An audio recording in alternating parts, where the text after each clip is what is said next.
A Muzaffarnagar riot accused was sent on a fact-finding mission by the BJP today in Saharanpur, raising several eyebrows. As Tanima Biswas finds out, all parties in fact are now accusing each other of fanning the communal flames. Muzaffarnagar riot accused and BJP MLA Suresh Rana, part of the BJP's fact-finding committee that has come to Saharanpur to look into the communal clashes last weekend that killed 3 people. Rana had been arrested last year for making a hate speech ahead of the Muzaffarnagar riots. This is the epicenter where the clash actually broke out, very close to the disputed area near the Gurudwara, and Suresh Rana, along with the fact-finding committee from BJP, has come to survey this area along with several locals who are explaining the situation to him.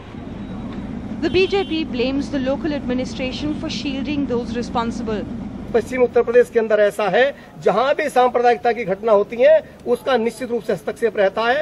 अतिरिक्त आजम खान हस्तक्षेप करते हैं, वो चाहते हैं प्रशासन उनके दबाव में एक तरफा कार्रवाई करे।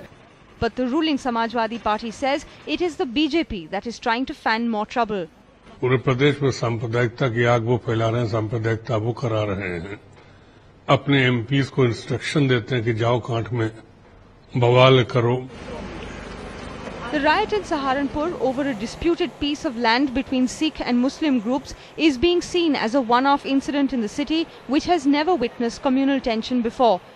But political parties in the region have picked up the issue in an already communally sensitive western Uttar Pradesh, which has seen communal flare-ups recently, like the Muzaffarnagar riots between Jats and Muslims last year, which killed over 60 people, and the clash of BJP workers with policemen in Moradabad over loudspeakers being taken down at a temple last month during Ramzan.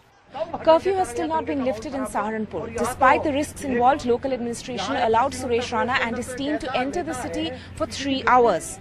Saharanpur is slowly limping back to normalcy. But the political war of words which started over the weekend has only grown stronger. With Ashok Mahale and Shilesh Saxena in Saharanpur, Tanima Biswas for NDTV. Well, Nalin Kohli, Gaurav Bhatia and Akar Patel are still with us. Sharat Pradhan, senior journalist from Lucknow, also joins us for this segment. Sharat, what's going on here? What is the real story behind everything we're seeing from Muzaffarnagar to Saharanpur to Moradabad? What's going on? Yeah.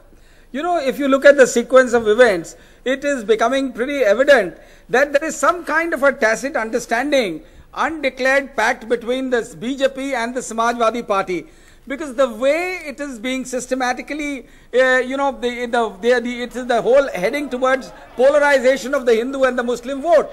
And it suits both the political parties to polarize the votes. Otherwise, there is no reason, if in just, for instance, today, when things in Saharanpur were getting under control, why did the state government have to allow the BJP man who's an key accused in Muzaffarnagar to even enter that place as a member of the fact-finding committee? What are they going to do? I mean, fact-finding, why should it be left to these people when the government already has facts before them?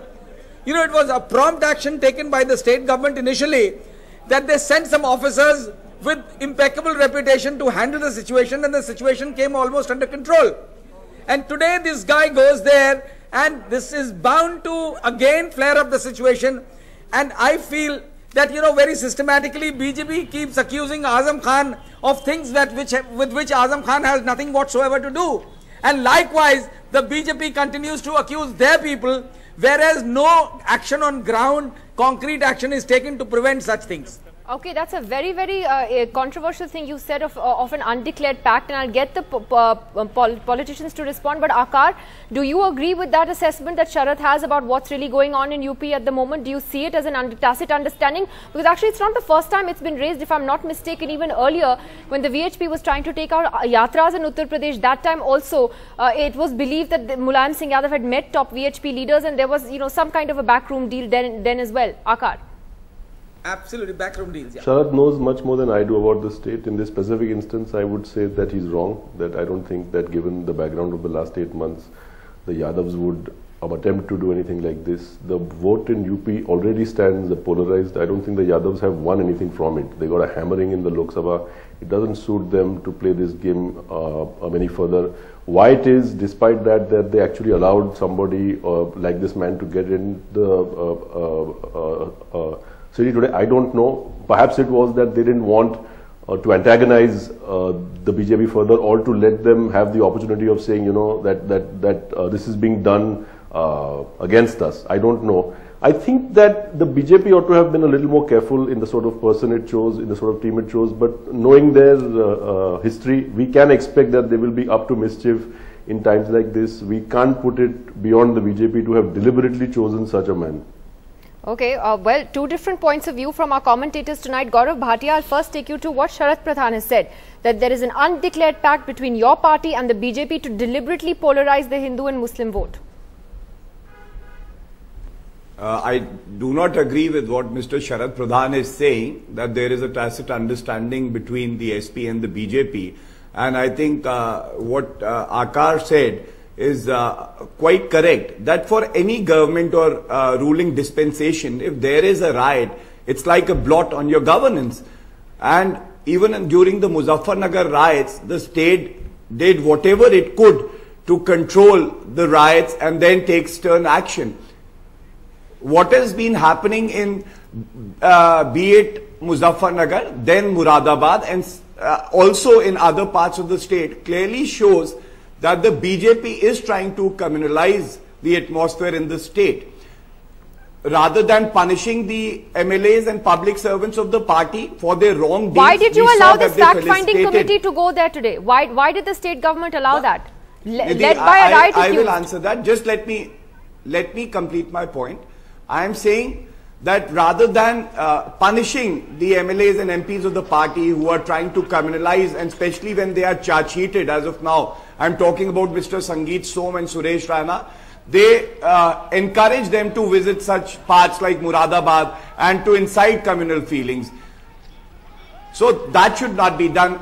As for your question, why was he allowed? It has been answered by Mr. Akar, that this state administration does not want to give this impression that they are siding with one community and they are not allowing access to another community. But a better cause for the BJP would have been to send a reputable leader from their party to visit the area, rather than sending such persons who are accused in the Muzaffarnagar riots case. This is my point. Okay, so I'll take that to Nalin Kohli. Why do you give it to them? No, but Nalin, why choose Mr. Suresh Rana to lead that committee? Why not somebody else? There are multiple issues. Gaurav's a lawyer, so am I. So let's look at it from the facts of law. The party will not punish anyone who is called guilty by, say, the Samajwadi Party and their administration till they are proved to be guilty. The next question will come, oh, we are trying to play with the law. The Prime Minister has said that we want to go ahead and ensure that cases against any public person should be solved within a year, so that if the person is guilty, the person should be punished for it. If the person is just falsely accused, the person should not suffer that agony. The third is about, in terms of Western UP, an MP who is from the area, close to the area, part of that area, is better equipped than, say, someone like me who hasn't traveled in that area. Fact finding of what? You don't even know the ground situation. Number 4 is, in terms of it, it's a politics of, let me finish, Sharad Bhai. The point number 4, that this is a convenient, what do you call, tacit understanding. Certainly not. The Samajwadi Party and the BJP arriving at any sort of understanding, come on, from the days of the Ram Mandir movement and the Yatra to what happened after that, and right down to this, to even imagine that, I think is almost close to, if you will excuse me for using the word, blasphemy. Political you don't blasphemy. have anybody else apart from Suresh Rana to have headed this committee? No, seriously, I'm asking, there was nobody else apart from Suresh Rana? I mean, here's someone who is facing very serious accusations. Certainly when you're sending someone to a sensitive place like this, could have been anyone else. But is there anything that has happened today? Or is there any word by him? What is the fact finding he will do when he himself... Well, I'll tell you what the fact finding is. Good, you've raised that question. I'll certainly say that. Let's go back here. First of all, the issue... Okay, one second. Oh, wait, 1 second. What? Sharath, yes, go ahead. You wanted to come in desperately, yes. Nidhi, I would like to point out, answering all, both Nalin as well as Gaurav, you know, they are forgetting that every time it is a Samajwadi Party government which has given an opportunity to the BJP on a platter, and BJP in turn reacts very promptly to jump at the, take a plunge and take advantage of the situation. It happened in Muzaffarnagar, where the government took partisan action. Please let me complete, Nalin. Please let me complete. Okay, go ahead. In Muzaffarnagar, the district magistrate was and the SP were transferred because they were not allowed to take objective action against both sides who were responsible for the killing of those youths, two belonging to Muslims and one Hindu. In Muradabad, the government went ahead with it was uncalled for, unprovoked removal of the from the temple, the loudspeaker from the temple at a time when it was not required. It was again giving an opportunity to the BJP. Again, I'll tell you how partisan But Sharad, what Aakar says, Aakar says that it doesn't suit the Yadavs to play this politics. To what end?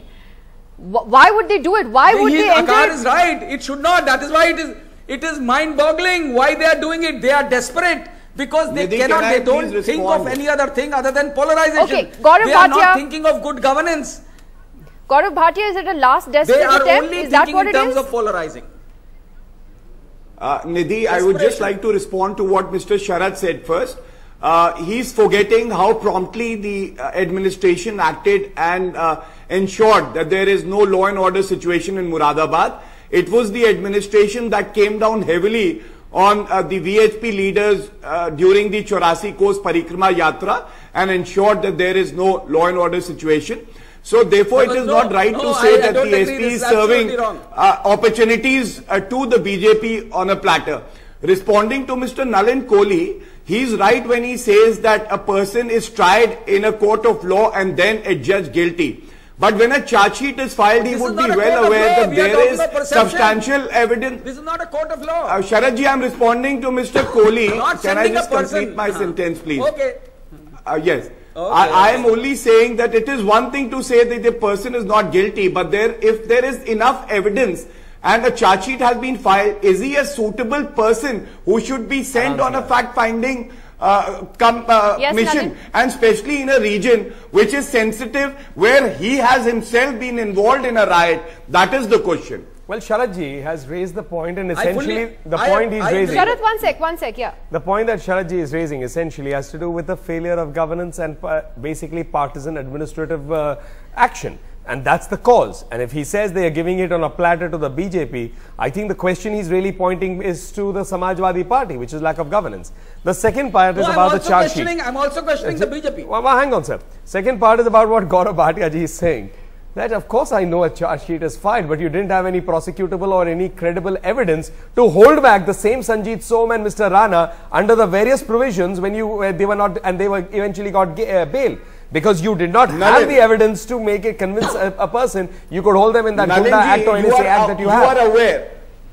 You are aware that under the National Security Act, the parameters are very different. But when a charge sheet is filed, it is filed on the basis of something as evidence. Serious as a National Security Act, you are unable to hold them in charge in your custody, in the police custody, because you didn't have enough. Let me tell you, it is not a... Let me tell you that this charge sheet was not a legal issue, it is a moral issue. Yeah, I think what Sharad is saying is that is it necessarily in good taste? Fair point. A charge sheet. When you say it's a moral issue, Gauravji, let's leave the legal part out. You could have found... Let's leave the legal part out. I'll counter it otherwise. From the BJP. I'll counter the legal part. Let's leave the legal part out for a minute. When you say it's a moral issue, and that's the case I'm building. Why are you discussing on the legal point? So that's why I'm coming to the moral point.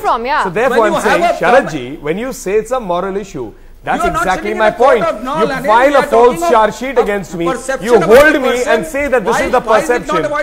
No, you say the perception is against you, Nalin Kohli, because the charge sheet has been falsely filed. So you say now I'm morally not able to do anything. Now, is that fair? No, we're going to go around in circles on this. Let me just get last quick comments. Aakar, then, this whole politics of polarization that's now crept back into Western UP. I mean, I don't understand to what end. You have a BJP government at the center which has an overwhelming mandate, partly because of maybe polarizing politics that was played in the election campaign, and maybe largely because of a certain development plan that Mr. Modi was voted on. So what's going on here, Aakar? I mean, why do this?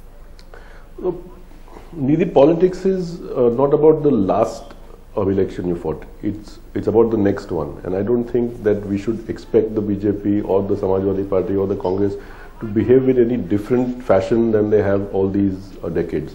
The reason why they have a vote bank in certain states is that there are people who believe in the sort of things that they say. I think within the BJP there are many people who will genuinely feel anguished at the fact that Muslims are rioting over some piece of property.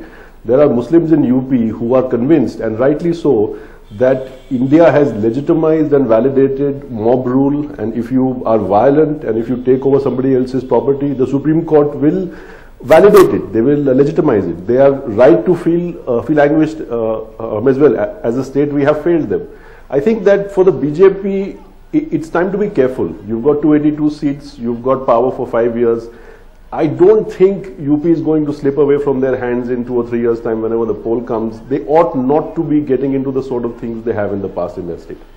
Nalin, would you like to take that on? No, I think there's a fair point that Mr. Akar is making in terms of a government with an agenda of development, and that's actually the key. Is the failure of governance which actually causes communities or people to start having a sense of alienation, and therefore it leads to counter reactions. And that can only go when you deliver law and order ruthlessly, fearlessly, in an absolutely non-partisan way, and you deliver governance. If there is governance, these issues don't come up. Yes, Gaurav. What about the role of a national party? Should they also not be ensuring that their public representatives, MPs and MLAs should at least respect the constitution? Should they not send the best choices that they have in the party to a sensitive area, or choose a person because they are saying the charge sheet is politically motivated, which is why I said we're going around in circles. No, they say that the charge sheet is politically motivated. In terms of choice, I mean, honestly speaking, we really haven't had gems of proper governance or gems of advice from, say, Mr. Mulayam Singh Yadav, Mr. Akhilesh Yadav, Mr. You're the ruling party now, Nalin. No, hang on, they are the ruling party of 21 crore people. They are ruling party of the state of Uttar Pradesh. You're the ruling party of the country. So therefore, your party, Mr. Nalin Kohli, but that does not help. No, one minute, Gauravji. My point is, focus on governance and you won't have these issues. That's the bottom line. That's what the people. Well, so if there is one second. Sharath, I'll give you the last word on this, Sharath Pradhan. Everyone may talk about this whole issue of development and governance and everything, but you seem to believe clearly that there's a design here by everyone who has a political stake in this. Well, there is partly a design, and the partly is the fact remains that, you know, there is desperation. And I don't know why BJP has this desperation. I can understand desperation for the Samajwadi Party, because in the 2.5 years, nearly 2.5 years that this government has completed, all they have earned is a lot of discredit. The graph of Akhilesh Yadav, who was really, on whom there was a lot of expectations, he has been a disappointment. But with BJP on an upswing at the moment, why are they desperate to... That is your opinion, you know, Mr. for the state elections, I fail to understand. That is the reason. No.